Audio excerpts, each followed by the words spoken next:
For over a decade, Most Haunted ruled paranormal television. Eerie castles, abandoned asylums, and fearless investigators walking straight into the dark. At its heart was Karl Beattie, the man who refused to fake a thing and demanded real proof of life after death. But what he found during one investigation went far beyond proof. Crew members still refused to talk about it, and some footage was reportedly locked away forever. What Karl captured was so disturbing that it changed him and marked the beginning of the end for Most Haunted. Make sure you're subscribed, because the truth Karl uncovered was never meant to be seen. Most Haunted began in 2002 as a simple idea: explore Britain's most haunted locations and document whatever happened. But under Karl Beattie's leadership, it became something else entirely. Alongside Yvette Fielding, his wife and co-host, Karl built the blueprint for modern paranormal television. Each episode followed the crew into chilling locations, decaying castles, derelict hospitals, and prisons that hadn't held a living soul in centuries. The show's style, handheld cameras, green night vision, whispered panic, drew millions of viewers who swore they saw faces in the dark and shadows that moved when no one else did. Behind the scenes, Karl was more than just a presenter. He handled much of the directing, equipment, and creative control, determined to make Most Haunted feel authentic. If something happens, he once told the crew, "We don't cut, we show it." That dedication came at a cost. The filming schedule was relentless. Weeks in freezing stone corridors, sleepless nights listening for footsteps, constant pressure to find new locations darker than the last. But Karl thrived on it. He pushed the show's boundaries further with every season, inviting skeptics to witness experiments live on air and daring the spirits to reveal themselves. His fearlessness became legendary. When others flinched, he walked toward the sound. When cameras malfunctioned, he kept rolling. To fans, Karl was fearless. To the crew, he was obsessed. As Most Haunted climbed to international fame, its tone shifted from curious to confrontational. Karl wasn't just documenting hauntings, he was challenging them. The more the team investigated, the more personal the encounters seemed to become. Crew members started to whisper that Karl's confidence was turning into something dangerous, that he'd begun provoking forces he didn't fully understand. The show was changing, and so was he.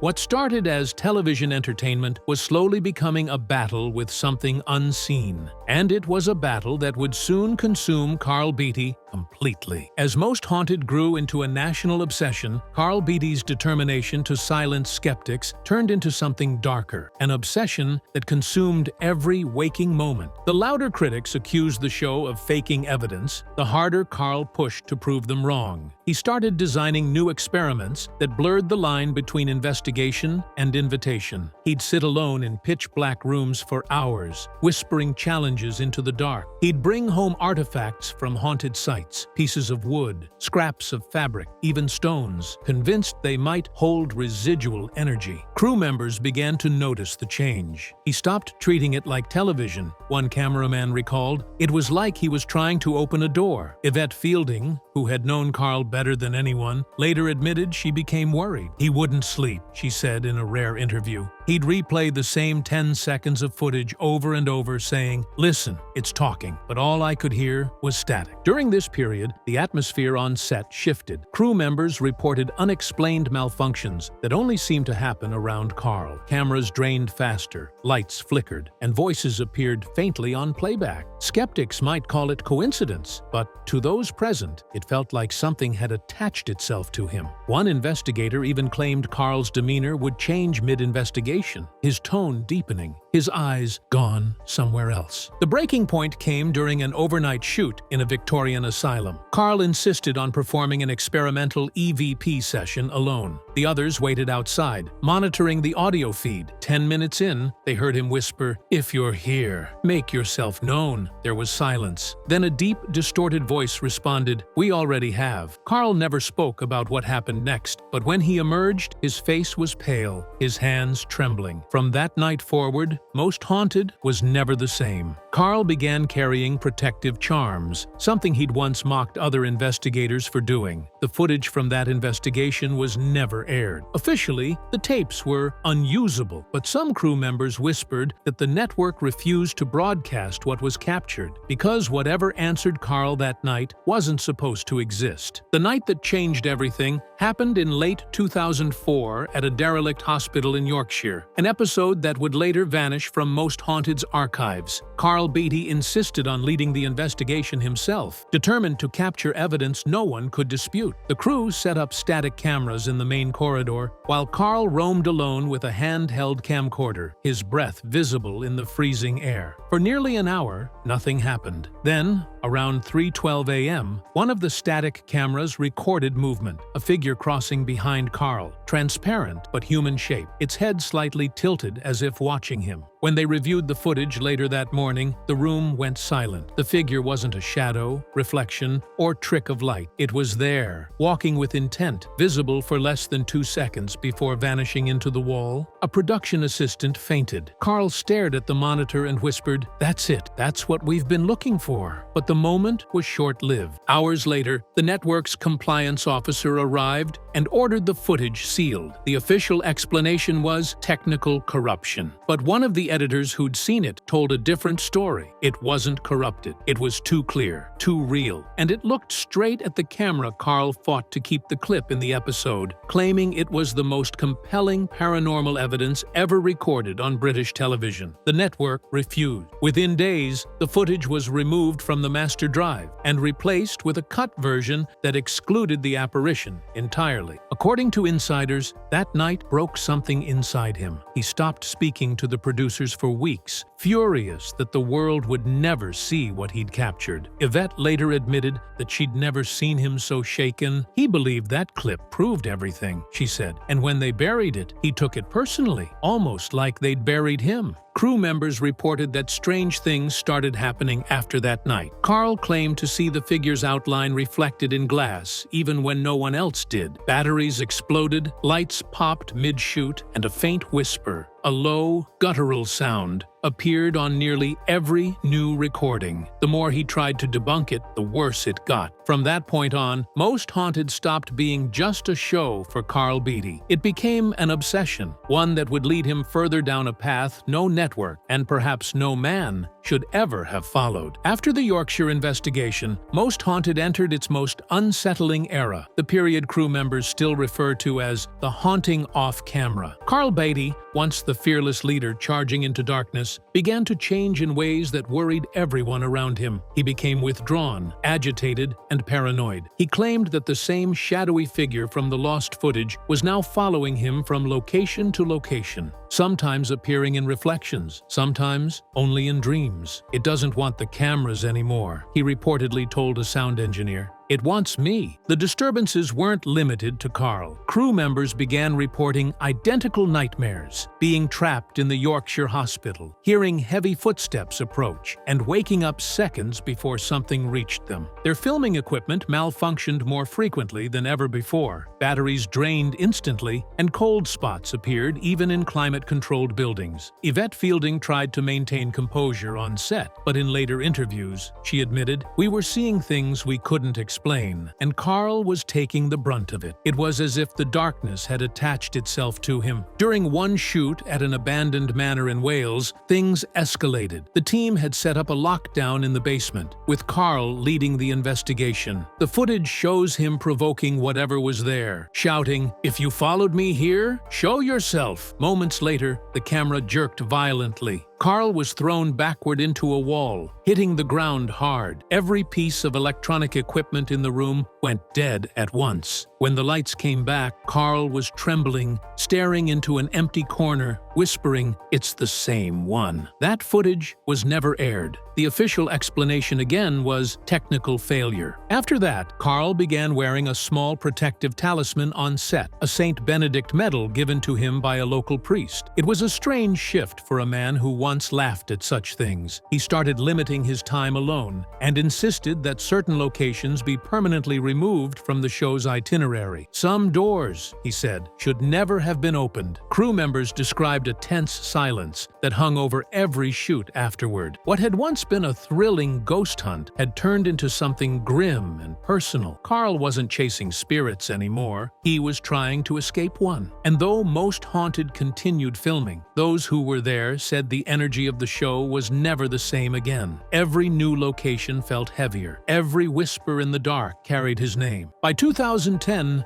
Most Haunted was unraveling behind the scenes. The show's success had turned into a curse, and Karl Beattie, once the driving force behind its fearless investigations, had become the center of a storm no one could control. Network executives at Living TV were growing anxious. Ratings remained strong, but something was wrong with the footage. Entire nights of filming came back distorted, files corrupted, sound warped, and cameras shutting off at precise moments when activity peaked. The studio's technicians blamed environmental interference, but Karl didn't believe that. He told Yvette privately, "They're not glitches. It's trying to stop us." The production team began filing reports about strange occurrences even at headquarters. Hard drives wiped clean, cameras found turned on after hours, and phantom audio appearing during edits. The post-production department allegedly brought in outside engineers to inspect the systems, but the issues couldn't be replicated. Then came the leak. In early 2010, a 15-second clip appeared online, supposedly from the Lost Yorkshire investigation. It showed Karl standing in a dark corridor as a faint, glowing silhouette crossed behind him, almost identical to the original banned footage. Within hours, the video went viral. Fans flooded the network demanding answers, but just as quickly, the clip vanished. Legal teams issued takedown notices across platforms, and within 24 hours, it was scrubbed from the internet. Behind closed doors, panic set in. Executives called emergency meetings, fearing the leak would damage the network's credibility, or worse, invite unwanted attention from religious and scientific communities already skeptical of paranormal programming. Karl was furious. He wanted the world to see it, to finally believe him. Instead, he was silenced. Multiple insiders later claimed he was told to drop the subject or be dropped from production. Soon after, Most Haunted disappeared from its primetime slot. The official statement cited creative restructuring. But those inside the production knew the truth. The network was terrified. Something had been caught on film that no one could explain or control. Crew members later described that period as a cold shutdown, where years of work, archives, and hard drives were seized and locked away in off-site storage. Karl withdrew from public appearances, skipping interviews and fan events. To outsiders, it looked like burnout, but to those close to him, it was clear something had broken. His once fearless energy was gone, replaced by quiet obsession. "They buried the footage," he said to a friend, "but they can't bury what followed us home." And from that moment, Most Haunted stopped being a television show and became a mystery the network itself wanted to forget. After Most Haunted was pulled from its primetime slot, Karl Beattie didn't fade away quietly. Instead, he became consumed by one final mission: to uncover what had really been captured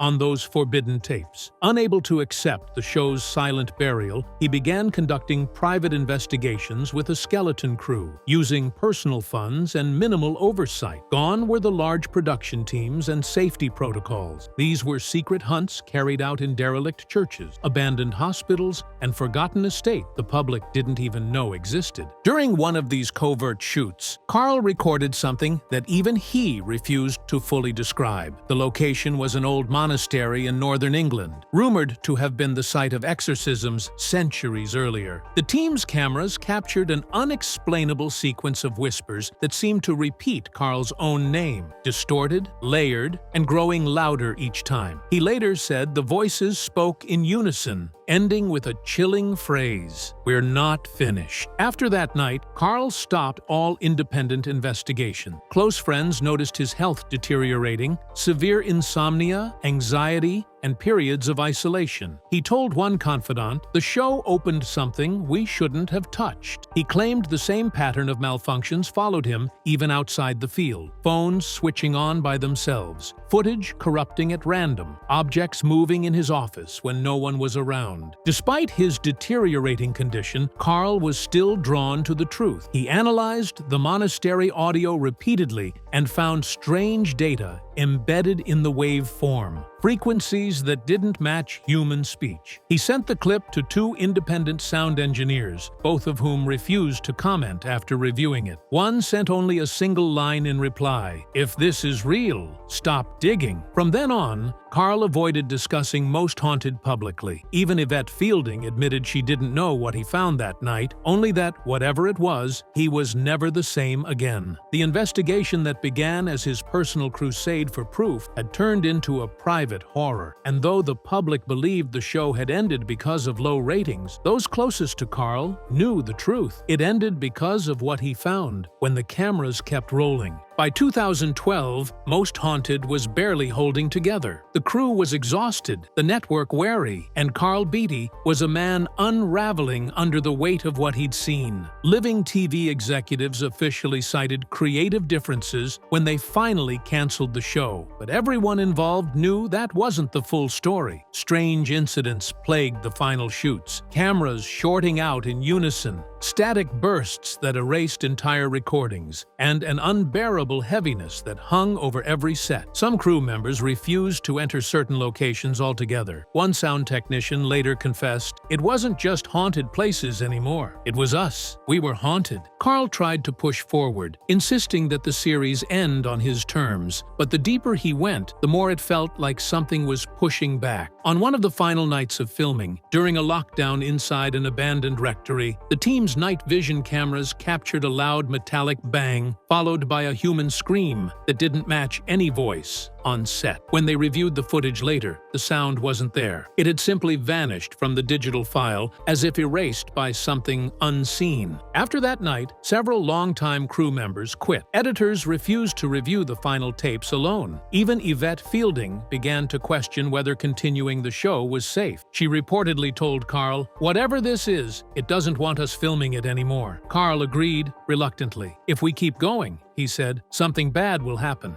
Days later, the network announced the show's temporary end. Behind the scenes, Karl attempted to archive every frame of the final season himself. But when he tried to access the raw drives, he found them empty, wiped clean. The network called it a storage malfunction, though engineers couldn't explain how every backup vanished simultaneously. The official cancellation came weeks later, marking the quiet death of one of Britain's most iconic paranormal series. Fans thought it ended because of declining interest. Insiders knew better. The show hadn't just lost its edge, it had crossed a line. As one producer later admitted off-record, the cameras stopped working the moment something started watching back. Years passed before Karl Beattie spoke publicly about the end of Most Haunted. When he finally did, the man who had once laughed in the face of the unknown seemed like a shadow of himself, quieter, cautious, and carrying the weight of something unsaid. In a 2017 interview meant to celebrate the show's anniversary, Karl unexpectedly shifted from nostalgia to unease. "We caught something," he said softly, "something intelligent. It wasn't human, and it knew we were there." His voice trembled as he spoke, and for a moment, even the interviewer fell silent. When pressed for details, Karl hesitated, then looked off camera. "Some footage should never be seen," he finally said. "It's not about scaring people, it's about protecting them." That statement reignited years of speculation. Fans flooded forums demanding answers, while former crew members refused to comment. But one production assistant, speaking anonymously, confirmed that during the final year of filming, a sequence was captured that didn't behave like anything on Earth. The assistant described watching it once, a figure moving toward the lens, its face flickering between human and something else, before the file abruptly corrupted. "We tried to play it again," they said. "It was gone." Karl would never acknowledge the specifics, but his body language told its own story. He admitted that after the footage was locked away, he began to feel a presence that wasn't confined to any one location. He hinted that whatever they had encountered during those final investigations attached itself to the work. "It's not tied to places," he explained. "It's tied to intent. We called out and something answered." After that interview, Karl refused further press appearances. Yvette Fielding later revealed